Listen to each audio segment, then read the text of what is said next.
TV serial Anupama के आज के एपिसोड की शुरुआत होती है राही से, जो ख्याति से कहती है, ये चुनरी मैंने आपके और आपके बेटे के लिए बनाई है, जैसे आपने कभी प्रेम के लिए बनाई थी।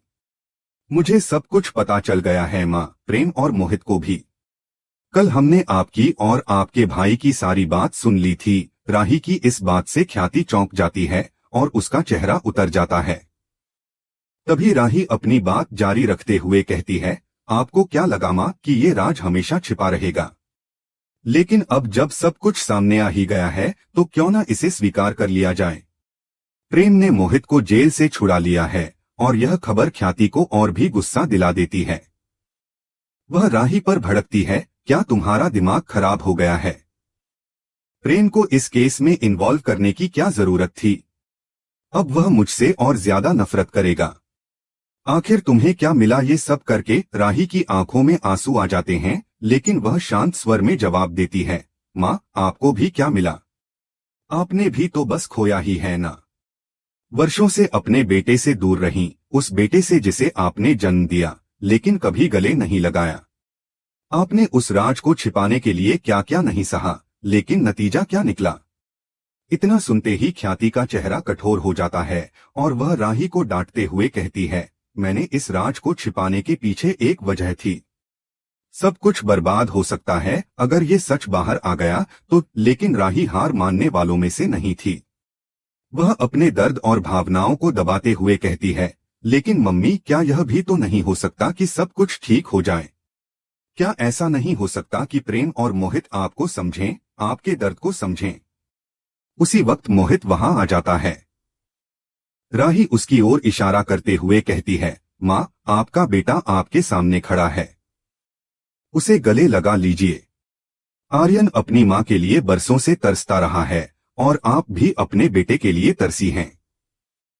अब जब मौका है तो एक बार उसे सीने से लगा लीजिए। ख्याति की आंखों में आंसू आ जाते हैं। वह कांपते हुए कदमों से मोहित की तरफ बढ़ती है, जैसे वर्षों की दूरी कुछ ही पल में मिटा देना चाहती हो। लेकिन जैसे ही वह उसे गले लगाने जाती है, मोहित उसे झटक कर दूर कर देता है। ख्याति का संतुलन बिगड़ता है और वह गिरने ही वाली होती है कि अनुपमा वहां आ जाती है और उसे थाम लेती है।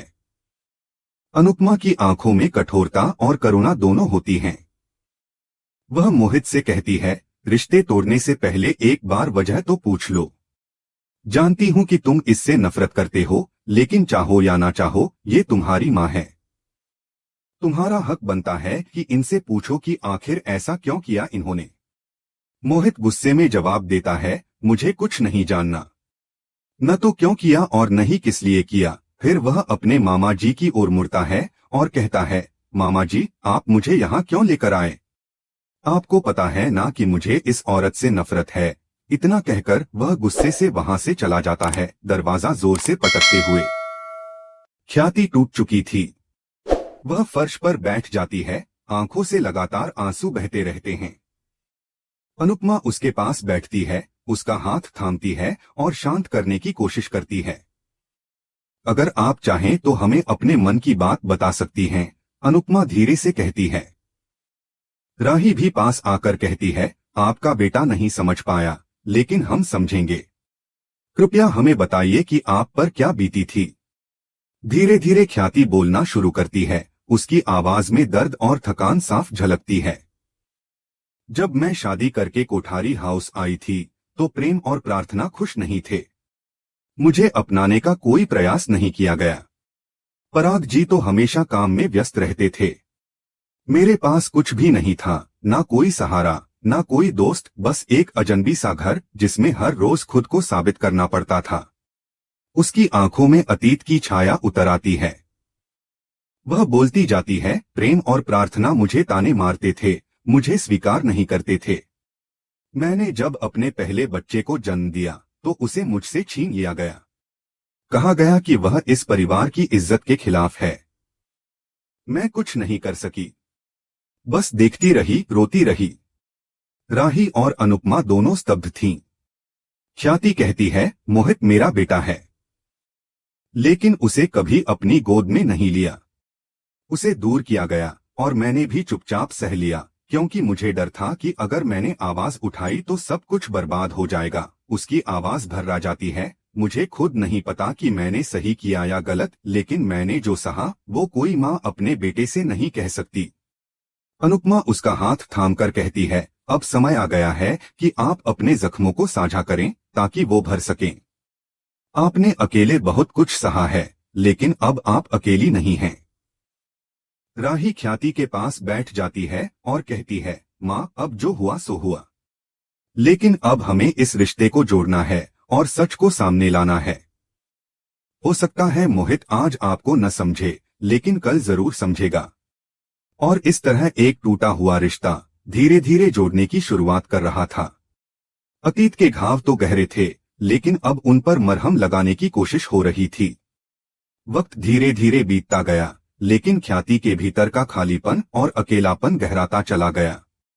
उसने कोशिश की प्रेम के करीब आने की, उसकी मां बनने की, उसे अपनाने की, लेकिन जितनी ज्यादा वह प्रयास करती, प्रेम का गुस्सा और उसकी आंखों में जमी नफरत और तीव्र होती चली जाती। उसने अपना सर्वस्व झोंक दिया, लेकिन फिर भी रिश्तों की डोर उसके हाथों से बार बार छूटती रही। वह प्रेम को गले लगाना चाहती थी, लेकिन प्रेम हर बार उससे दूर हो जाता। इसी दौरान एक दिन अचानक प्रेम की तबीयत बहुत खराब हो गई। उसे तेज बुखार था और पराग जी उस समय अफ्रीका में एक बिजनेस ट्रिप पर गए हुए थे। ख्याति बेहद डरी हुई थी, लेकिन उसी बीमार रात में प्रेम ने अचानक उसका पल्लू पकड़ लिया और कांपते हुए मां कह दिया। ख्याति को समझ आ गया था कि प्रेम उसे नहीं बल्कि अपनी मां गायत्री को देख रहा है, लेकिन फिर भी वह क्षण उसके लिए बेहद भावुक और अविस्मरणीय था। वह उसे कभी भूल नहीं सकी। प्रेम उसकी गोद में आकर रोता रहा, माँ माँ कहता रहा, और वह उसे चुप कराती रही। उसकी ममता उसके आंसुओं के साथ बहती रही। कुछ ही समय बाद ख्याति को एक और झटका लगा। गायनाकोलॉजिस्ट का फोन आया और उन्होंने बताया कि वह गर्भवती है। पीसीओडी के कारण उसे भनक तक नहीं लगी थी और अब वह 5 महीने की गर्भवती थी।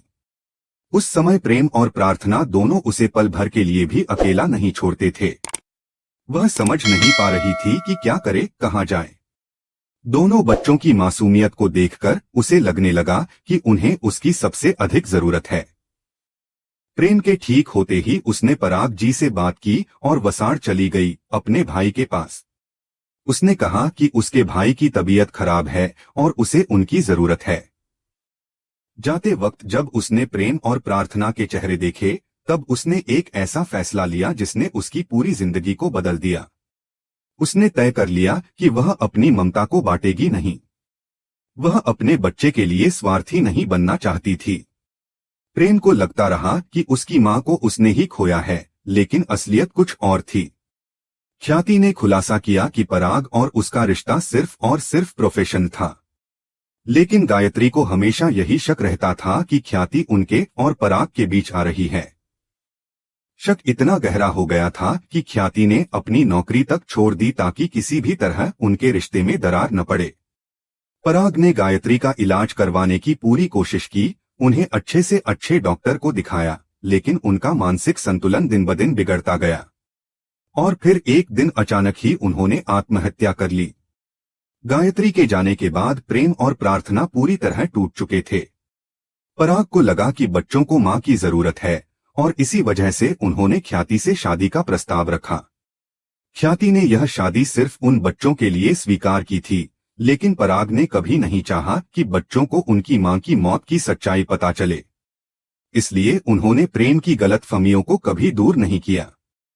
ख्याति की आवाज कांपने लगी जब उसने बताया कि उसने मोहित को अपनी जिंदगी में शामिल ही नहीं किया क्योंकि वह नहीं चाहती थी कि प्रेम और प्रार्थना, जो उसे सौतेली मां तक नहीं स्वीकार कर पा रहे थे, एक सौतेले भाई को कैसे स्वीकार करेंगे। वह नहीं चाहती थी कि उसकी ममता बंट जाए या वह किसी एक बच्चे के लिए स्वार्थी हो जाए। इसलिए उसने खुद को ही 2 हिस्सों में बांट लिया, एक ओर मोहित जो उसका खून था लेकिन उससे दूर था, और दूसरी ओर प्रेम और प्रार्थना जिन्हें वह मां की तरह पाल रही थी लेकिन मां नहीं। अनुपमा उसका हौसला बढ़ाते हुए कहती है, अगर आप इतने वर्षों तक ये सब सह सकती हैं, तो क्या अब सच बोलने की हिम्मत नहीं कर सकती? इसके बाद सभी मिलकर ख्याति को लेकर कोठारी हाउस जाते हैं। लेकिन जैसे ही ख्याति अंदर आने ही वाली होती है, पराग गुस्से में कह उठते हैं, एक भी कदम मत रखना अंदर। ख्याति अनुपमा रोकने की कोशिश करती है, ये आपका भी घर है ख्याति, आइए। पराग फिर दोहराते हैं, कहा ना अंदर मत आना, लेकिन अनुपमा और राही ख्याति को लेकर अंदर आ ही जाते हैं। ख्याति डरी हुई है, सहमी हुई है, हर कदम उसके लिए भारी लग रहा है। राही पराग से कहती है, पापा सजा सुनाने से पहले पूरी बात तो सुन लीजिए। मोहित ने जो कहानी सुनाई उसमें सिर्फ एक पहलू है, एक बार माँ की बात भी सुन लीजिए। फिर वह प्रेम की ओर मुड़ती है, प्रेम तुम्हें तो सब पता है ना, तुम बोलो कुछ। लेकिन प्रेम चुप रहता है, उसकी आंखें झुकी हुई हैं। राही फिर से कहती है, पापा मुझे पता है आपको गुस्सा आ रहा है और आपका गुस्सा बिल्कुल सही है, लेकिन क्या एक बार आपको ख्याति माँ की बात नहीं सुननी चाहिए? पराग का गुस्सा फूट पड़ता है, कौन सी बात? अब कहने सुनने को बचा ही क्या है? इस औरत ने मुझसे और मेरे बच्चों से इतना बड़ा सच छिपाया है। फिर वह सबके सामने गुस्से में कहता है, चली जाओ ख्याति, यही तुम्हारी सजा है। अनुपमा और राही बार बार समझाने की कोशिश करते हैं। वे पराग और प्रेम दोनों से कहते हैं कि ख्याति ने जो कुछ किया वह मजबूरी में किया, और उस औरत ने अपने बेटे को भी त्याग दिया ताकि दूसरों को माँ का प्यार दे सके, लेकिन उनकी बात कोई नहीं सुनता। तो दोस्तों, अब सवाल ये है कि क्या पराग ख्याति को माफ करेगा? क्या प्रेम अपने दिल की दीवारें गिराकर अपनी माँ को समझेगा? क्या आर्यन को उसका हक मिलेगा? ये सब जानने के लिए बने रहिए अगले एपिसोड के साथ।